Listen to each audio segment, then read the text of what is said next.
one thing that's actually upsetting me, because it's one of my favourite artists of all time. He's always been in my top 3 or even first every year on my Spotify. And he's probably still in my top 3 right now, actually. It's Kanye West has completely gone off the rails in the last week or two. So an interesting thing for me with Kanye West himself, you'll know very well about this whole little story of me coming into liking him so much, which is, I wouldn't say I do like quite a few of his tunes, but I was always more interested in him as a person. Like in the past, like maybe 2 or 3 years, I know you spout off about him a lot. And it kind of just made me like be more interested in him as a person, because he's a very interesting person, if you can call it that. And I never held him in like a high regard, but I know what we're about to go into, and I can just say that yes, he's completely gone off the rails now. Let's go. Yeah, so I think, you kind of have to start off looking at Kanye's past. Mm-hmm. Like, if anyone's seen the documentary on Netflix as well, I think if you'd watch that, and then is watching what's happening now and how much coverage it's getting, it kind of feels like that's just been continued. Because when you watch the documentary, Kanye started as a really humble kid from Chicago who was just doing production. Just try to get into the game, really, just try to make money from music, and then made some beats for people, and then eventually started rapping and made his own song. I think it was All Falls Down. Kanye started going into studios and playing it for them, and he was getting laughed out the building. And then eventually he got his lucky break, and I won't go into his career too much, but his career propelled from there. He became one of the biggest artists in the world. And I think there was always signs from that point of how big his ego was getting. For example, when he interrupted Taylor Swift. I was about to say that one. Yeah. Talking about the Beyonce music video. Like, I think that was the first. I mean, there might have been some before, in case I'm wrong. I guess we'll never know. I think that was our first insight to, okay, Kanye's a little bit unhinged. Yeah, I think it was our first insight. Like, before he said some egotistical things like, I guess you wanted to know what happened if I didn't win. I guess we'll never know. Like, that's pretty egotistical to say that in front of everyone that didn't win. But I think the one with interrupting Taylor Swift is the first example of really disrespecting someone else. And because all of the stuff like that, saying stuff like, I knew I wasn't going to win. He's a rapper. He's in the industry of I'm the best. That's what they all are. That's how they were, and in that era especially. But like you're saying, I think interrupting Taylor Swift was the first major kind of and like public kind of outcry. Because there was a whole thing where he says, I knew I was going to win, so what's the surprise? And that never really made the media. Taylor Swift thing was the first thing that kind of propelled Kanye West away from his music and more into who is Kanye rather than what music does he make. And I think like from there, the next thing that I really remember happening was I've never actually seen Kanye live, but I've always wanted to see him. He's forever been one of my favourite artists for so many years now. I remember watching, like I'd been watching some videos of his tour, so it was kind of coming up on the recommended on my YouTube. And then there started being like more and more like Kanye West's 10-minute rant in Philadelphia last night, and Kanye West's rant. And I remember watching one of them, and like, to be honest, some of the things he was saying, I think I kind of agreed with. Like, he was talking about how like the radio is so corrupt, and he was actually mentioning Kid Cudi a lot, saying, they don't play Cudi. Cudi's one of the greatest artists of all time. They've never given him the attention he deserves. They don't care about me. They try to put me on medication. They've put me on this. They've done that. And then he went off on a big rant and walked off stage. And that night he got put in a mental hospital and got institutionalized. Yeah, he got institutionalized. So I think that was the first like, oh shit, this guy really does have a few issues. Like, most people saw that and went, that's like, it was really sad because that he hadn't really said anything too crazy, and then that all happened, and it was like, all right, shit, this guy's really, really got some shit going on. And then, in fact, I don't know if this was just before or just after he got out, but the time when a lot of people really fell out with Kanye and decided it was time to be done with him was when he did that interview with TMZ. And he said slavery was a choice. When he was in the offices just shouting, basically. Yeah, just screaming at people. Yeah. Like, he was just screaming at people. In the grand scheme of the timeline, do you know at what point Donda, his mum, passed away? Because I know that was a big pinnacle moment that that's when he started to spiral even more so out of control. I don't know if it was before or after TMZ.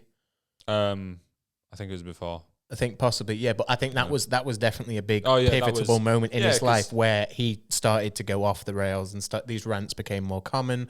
He was clearly in a worse place, and I think that had a massive effect. And I still think to this day it's still affecting him. The fact that he released Donda, said he was going to release Donda 2, it's on the stem play, this, that, and the other. He's clearly still massively thinking about it. So I think that in itself is having a massive effect on him, but that doesn't excuse the things that he's been saying as of late. Like there's the Netflix no documentary really backs that up as well. Yeah, like, of course. I don't even think that that's up anymore, so people can't even go watch it. But for anyone that did see it, or I suppose didn't, you could really see in that how close Kanye was with his mum, and like they had such a good relationship, and she was one of the only ones that believed in him, and she came to the original album releases and always supported him and was at the shows, and obviously he's recently named 2 albums after her.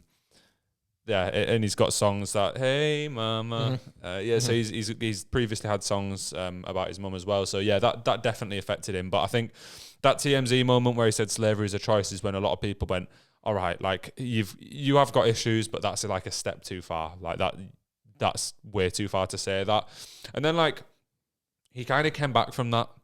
He kind of came out. He apologized for it in apologized for it terms. Kanye's apologizing way. He said he apologized for it, saying he didn't mean it in that way. Like I think he explained it by saying he meant it as in. I think he said something really stupid, actually, saying that like people could have broken free or something if they'd have wanted to, or he said something like, I was saying slavery is a mental choice. Anyway, something along those lines. But at the same time as all this was happening, in a weird kind of way, Kanye's fame and like empire was growing bigger and bigger, like throughout this whole period.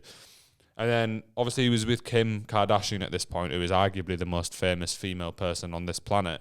And Kanye's there building Yeezy to be one of the biggest trainer brands in the world, worth billions to not only himself but to Adidas as well. One of the biggest, like it was literally at one point it was like Yeezys or Jordans. Yeah, it really and was. In fact, it was up to like 3 weeks ago. Yeah, we're going to say not very long ago. Like, yeah. I've got like 4 pairs of Yeezys. What am I going to? I might keep them as relics. No, they're still nice shoes. In fact, I saw just before this, apparently Adidas are going to carry on making Yeezys for the next year and a half because they've got a contractor.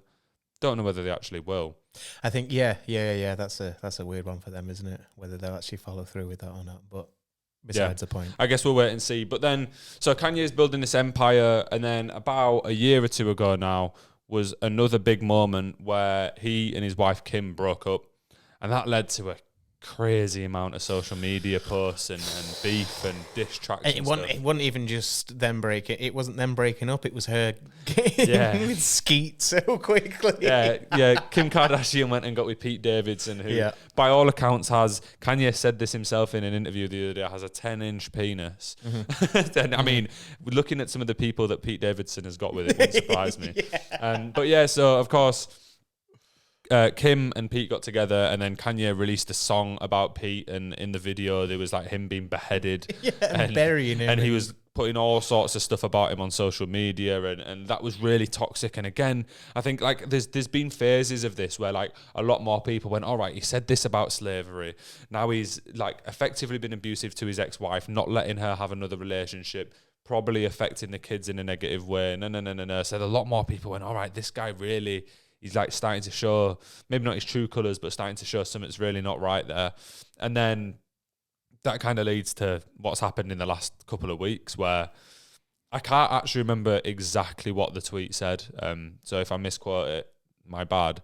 But I believe it said something like, I'm going to go DEFCON 3 on Jewish people. Yeah, essentially that, yeah. I think it was, was it a tweet or was it an Instagram post? It was a social media post anyway. It was a tweet. But he was saying he was going to go DEFCON 3 on Jewish people on behalf of something. So I've seen Kanye try to justify this in a few different ways now. First off, he said that, Jewish people own the media and the media promote black people having abortions, which accounts for 50% of black deaths in America. First off, Jewish people don't own all the media.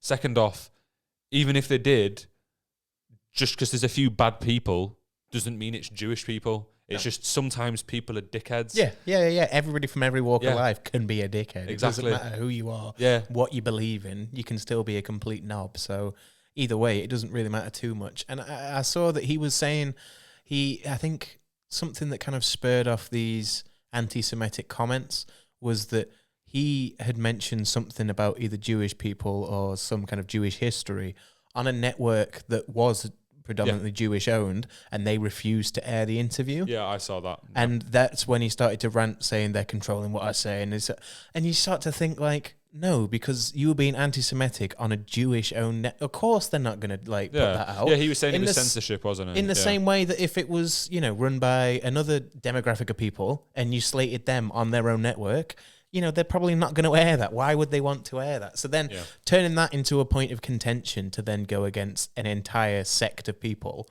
it just doesn't seem logical. But interestingly, there have been people from Kanye's past that have basically said they were aware of his like fascination with Hitler and such, and that he had this he had not so much Hitler, but he kind of had like a mind. He always said weird things that were off the cuff. He always said stuff that seemed somewhat anti-Semitic, but because these people, it happened so infrequently into different people, nobody ever made a point of it. I can't remember who it was. It was a producer that worked with him in like the late 2010s, so like 2017, 2018, and he was saying some of the stuff he was saying back then made him raise his eyebrows, but he never said anything about it because he thought it was either off the cuff comments or Kanye being Kanye, being crazy, saying this stuff. But he came out and said he wishes he'd have brought light to what he was saying back then sooner, because then it wouldn't have snowballed into what it has now.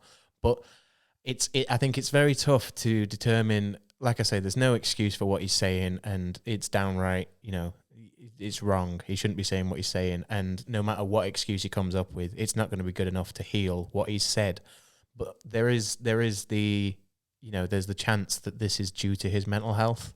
I think to be honest, watching Kanye very rarely did like TV interviews or podcasts. Mm-hmm. In the last month, he's done so many loads. Yeah, he just keeps popping up. Yeah. So I think I don't know if he's crying out for attention. I don't know what it is, but there's clearly something going very badly for him. Yeah. And he's not even been like conducting himself in a professional way. He's doing interviews with Piers Morgan. And I saw one where he was talking about the media and, and the media have done this to black people and they just happen to be Jewish. And he made a little joke out of himself being anti-Semitic. And I'm not going to do a British accent. Yeah, I'm not going do you know to what I mean? Like, British it's accent. like he kind of finds it funny. Yeah. And I think, do you know what? Just to kind of end this segment, because I feel like we've covered it. I think once you get to that level of fame and riches, you probably think you're right all the time. Yeah, of course. Because you've been right enough to get to that point.